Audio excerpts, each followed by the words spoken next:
एक बार अगर हम बात करें तो क्रिएटिविटी के लिए ज्वाइन स्पेशल अचीवमेंट सेक्शंस, यानी उपलब्धि वर्ग में।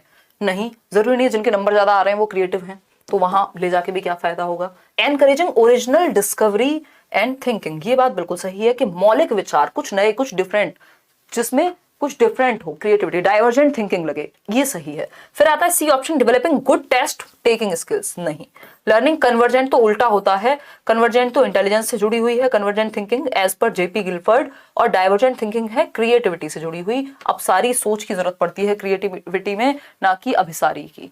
तो डी तो बिल्कुल ही गलत हो जाएगा, तो B option is the right answer. आगे बढ़ेंगे, 9 क्वेश्चन और हैं आपके, 9 क्वेश्चंस। अच्छा लग रहा होगा आपको, थोड़ा सा दिमाग पे जोर पड़ रहा होगा, अब क्वेश्चंस थोड़े अच्छे तरीके से पूछे जाने लगे हैं। कॉग्निटिव एंगेजमेंट ऑफ चिल्ड्रन, यानी संज्ञानात्मक सहभागिता बच्चों की with in a constructive classroom, ऐसा क्लासरूम जहां पे बच्चे एक्टिवली सीख रहे हो, कैन बी फैसिलिटेटेड बाय। किस चीज से हम बच्चों को कंस्ट्रक्टिव यानी एक्टिव बना सकते हैं सीखने में, उनका संज्ञानात्मक पक्ष मजबूत हो जिससे। ठीक है ना। ये कौन व्यक्ति है जो हमें इतनी रात को मेल कर रहा है पढ़ने की जगह? I am new student for joining your class. कौन है? दीपक यार टी। हम इनको मेल बाद में करेंगे क्योंकि अभी हम क्लास ले लें जरा।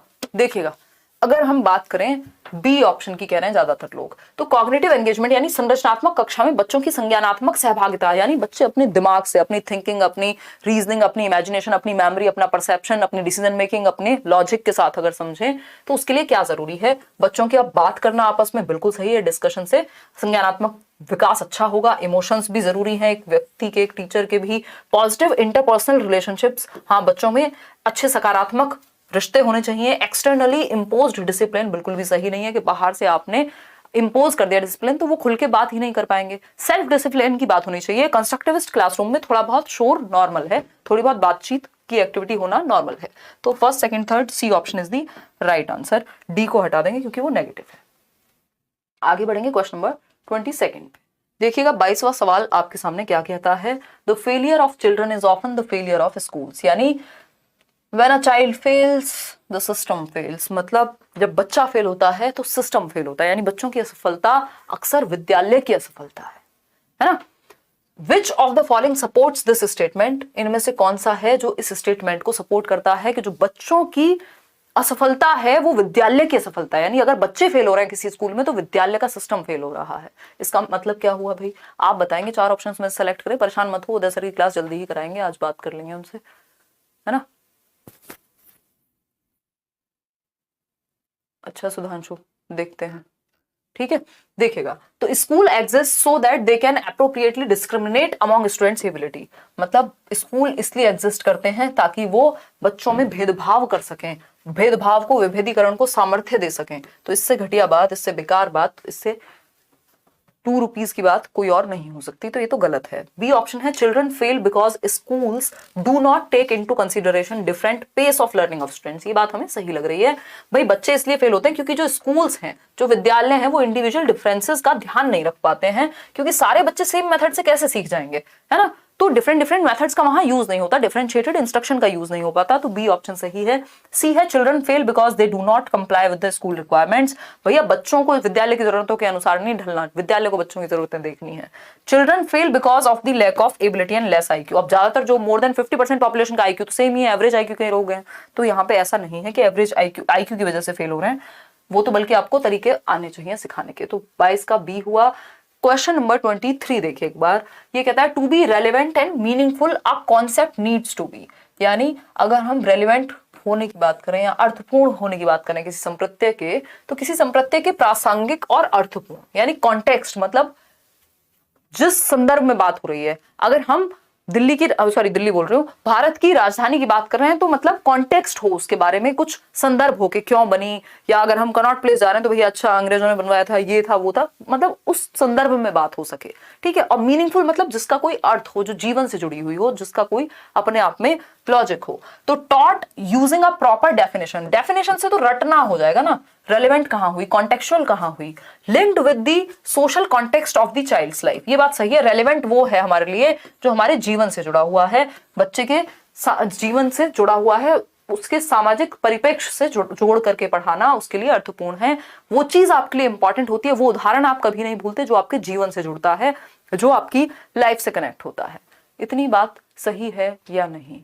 हिंदी वोकैबुलरी वीक है, कैसे करें? अरे प्रैक्टिस करो यार, इतनी मूवीज देखी, हिंदी वोकैबुलरी अभी तक अच्छी नहीं हुई?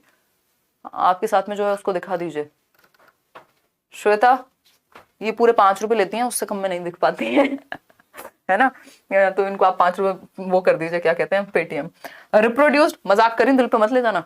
देखो एक बार सी ऑप्शन, रिप्रोड्यूस्ड करेक्टली। हमारे यहाँ ऐसे ऐसे दिल के कमजोर लोग हैं, वो बात का बतंगड़ बना देते हैं, वो मजाक भी नहीं सह पाते।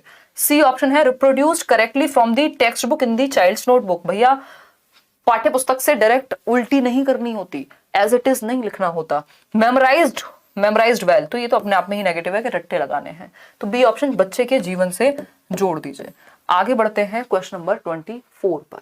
क्वेश्चन नंबर 24 देखिए, पढ़िएगा एक बार, और 4-6 सवाल हैं, फिर देखिएगा एक बार। आप मजाक प्यारा करती हो, अच्छा धन्यवाद।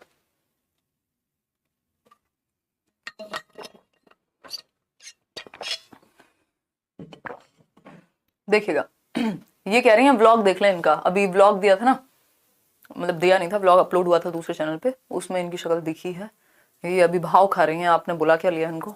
नहीं तो वैसे तो रोड पे ऐसे ही घूमती फिरती हैं, कोई देख ही ले, कोई नहीं देखता। छी छी यार, क्या हो गया मेरे को आज। खैर कोई बात नहीं, मेरी नींद की कमी है और एक्सरसाइज ज्यादा कर लिया मैंने, और दिन भर से काम कर रही हूँ दशहरे पे। और मेरे भाई बहन घूमने गए हैं ट्रिप पे, शिमला और पता नहीं कहाँ कहाँ, मुझे भी नहीं पता। तो उस केस में ये मेरे अंदर का दुख है जो आप लोगों के साथ बाहर आ रहा है खुशी के रूप में। देखिए एक बार, क्योंकि सबकी छुट्टी है।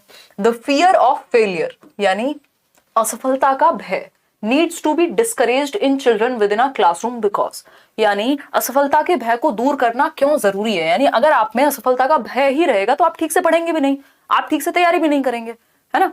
तो अगर हम बात करें असफलता के भय की, देखिएगा सारे सब्जेक्ट्स के ऑनलाइन शिफ्ट के क्वेश्चन सेट्स करा दो आप। You are my soulmate, love you so much ma'am, आपसे मिलना है ma'am, love you so much, big fan. Thank you Ayushi, आपने गिफ्ट बहुत प्यारा भेजा था, मेरे आंसू आ गए ये सुन करके।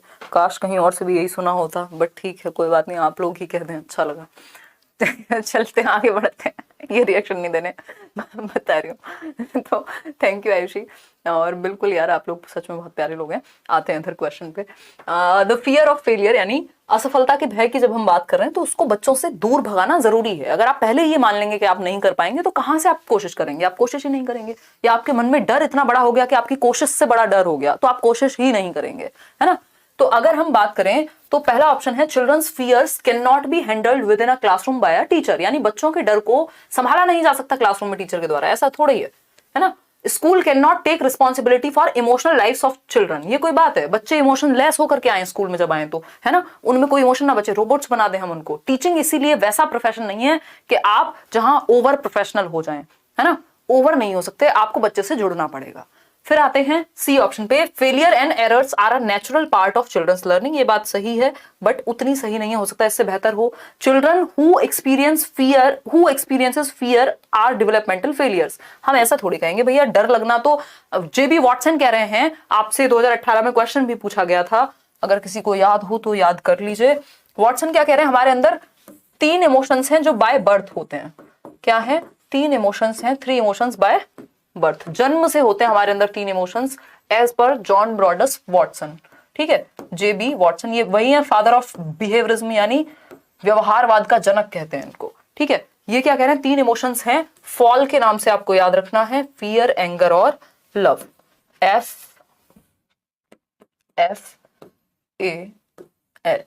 ठीक है, फियर यानी भय हमारे अंदर जन्म से है। बच्चों को आप ऊपर उछालते हैं, आपको दिखता है कि उसके अंदर भय की भावना आती है, बाद में वो उसको एंजॉय करने लगता है। एंगर यानी क्रोध, ठीक, इरिटेट होना, ठीक।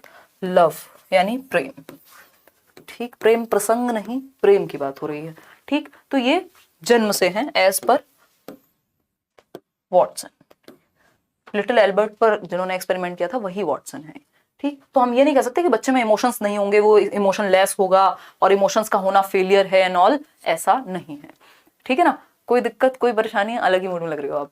प्रिया, मैंने देखा और मुझे कुछ लोगों ने बोला भी, आप में से भी 1-2 लोगों के मेल आ गए कि मैं ओवर सीरियस हो रही हूँ जीवन में, तो हो ही रही होंगी शायद कहीं ना कहीं, जो क्लासेस में भी रिफ्लेक्ट हो रहा था। तो अब मैंने सोचा अब मैं लाइट मूड में रहूंगी, बहुत हो गया सीरियस होना, पता नहीं मैं क्यों सीरियस थी, मुझे भी नहीं पता, होते हैं जीवन में फेजेस, ठीक। तो सी ऑप्शन यहाँ सही है। अब मैं ओवर ह्यूमरस बनूंगी जब तक लोग ये ना कहें कि भाई अब बहुत हो गया, मजाक बना के रख दिया, तब तक मैं ऐसे ही फालतू फालतू मजाक करती रहूंगी। असफलता और त्रुटियां बच्चे के अधिगम का स्वाभाविक हिस्सा हैं। अगर आप बच्चे को ये समझा दें कि फेलियर और गलतियां ये सब नेचुरल है, ऐसा कौन व्यक्ति है जीवन में जिसने कुछ बहुत अच्छा किया हो, कभी कुछ गलती ना किया हो, मतलब सीखा हो और गलती ना की हो, कभी ना कभी तो हुई होगी, हो सकती है इंसान से गलती होना, नेचुरल बात है। तो फियर ऑफ फेलियर, फेलियर से डर के नहीं बैठ जाना है, ठीक है ना, कोशिश करनी है अच्छा करने की, बट फेलियर आएगा तो उसको भी एक्सेप्ट करेंगे। तो ये जब बच्चों को आप समझा देंगे